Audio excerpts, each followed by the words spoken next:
En el día de hoy vamos a estar hablando sobre la ciudadanía. Para ello entonces vamos a iniciar con la introducción de la ciudadanía, pero en la antigua Grecia.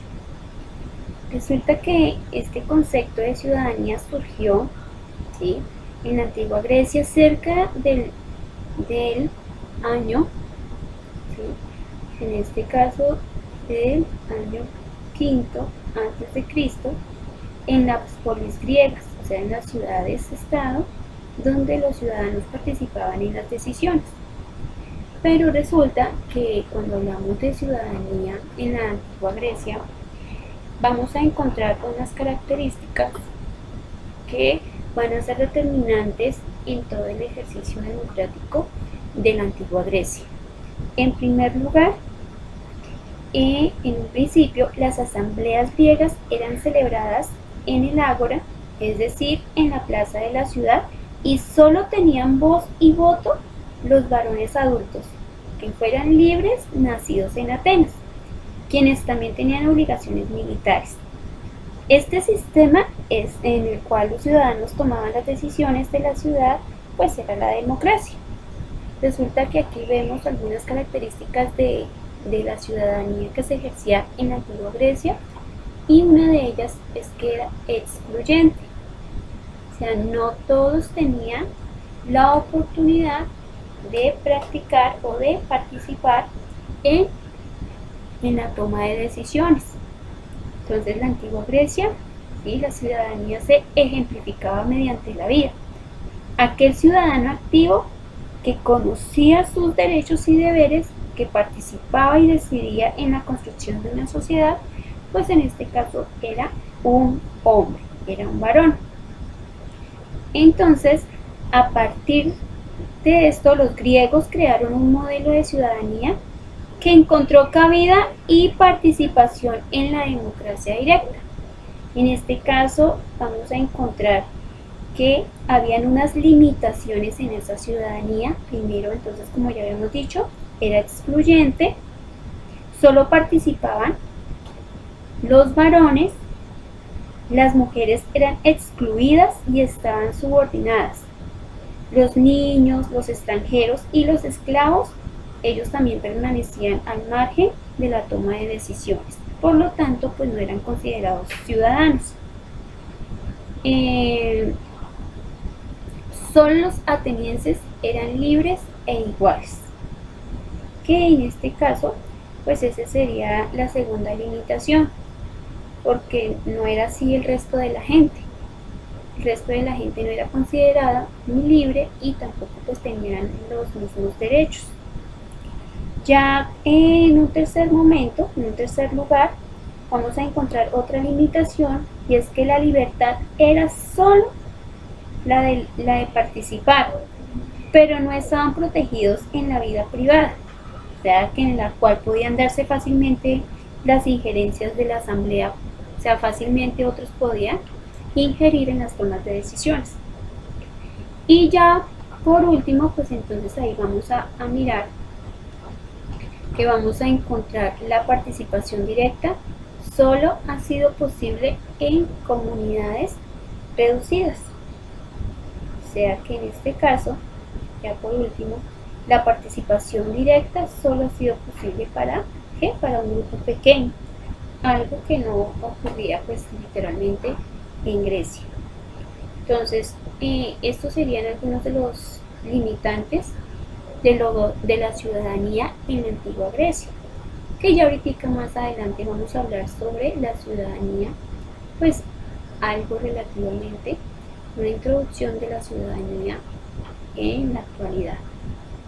Entonces aquí encontramos los que eran excluidos, los que no hacían parte, los que no eran considerados como ciudadanos.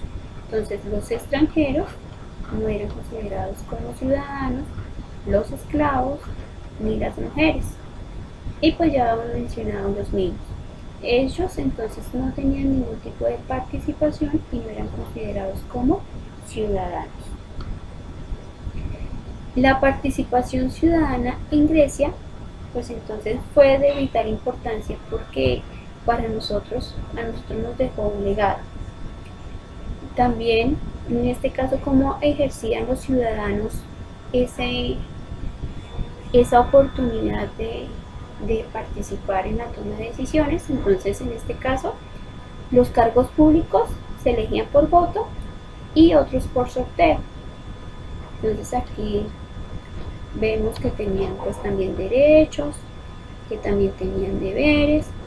Aquí entonces el ciudadano, además de participar en la política, era el único que podía realizar negocios legales dentro de los límites de la ciudad.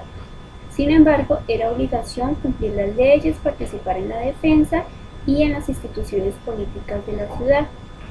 Pues estos eran los derechos y deberes de los ciudadanos de la antigua Grecia. Estamos haciendo un pequeño recorrido de lo que se consideraba como ciudadano o ciudadanía a través de la historia. Entonces comenzamos donde nació, que fue en la antigua Grecia, en Atenas, y aquí entonces ya vamos a pasar luego a Roma, que al comienzo los ciudadanos eran únicamente hombres, pero esos hombres tenían que ser romanos, pero después del año 212 después de Cristo, pues entonces los ciudadanos eran todas las personas libres que habitaban en Roma. Entonces aquí ya cambia un poco la perspectiva de lo que era la ciudadanía a comparación de lo que se vivía en la antigua Grecia, porque recuerden que lo que acabamos de ver es que en la antigua Grecia los ciudadanos o la ciudadanía solamente era dada a los varones, ¿sí? Pero esos varones tenían que también tenían unas condiciones, que no podían ser extranjeros, que no podían ser esclavos. Aquí ya en Roma ya pues hay una gran diferencia.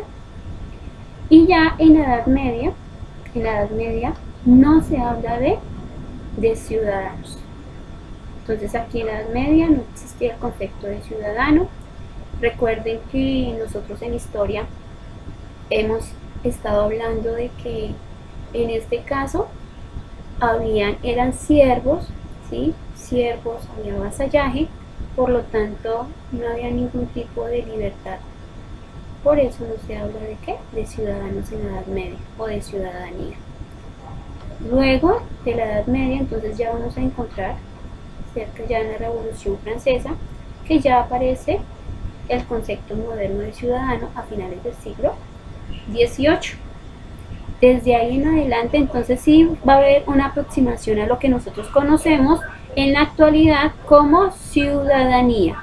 Entonces la ciudadanía es una condición con la que cuentan las personas para que el Estado les reconozca los derechos y sus deberes políticos, los cuales le permiten intervenir democráticamente.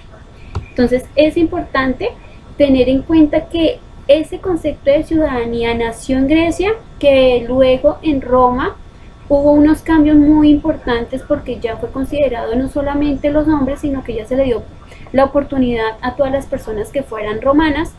Y ya cuando pasamos a la Edad Media, pues ya vimos que no había ningún tipo de participación en la toma de decisiones por parte de los pobladores, de sus habitantes. Y ya en la Revolución ya francesa, pues ya hay unos cambios, ya se determina incluso hasta los derechos humanos. Entonces, como tal, el ciudadano libre y democrático sí es importantísimo que nosotros tengamos en cuenta que cumple una función en la organización de una sociedad. Y en este caso, ¿quién es considerado un ciudadano libre y democrático? Pues es un ciudadano que es capaz de participar en las decisiones de su comunidad.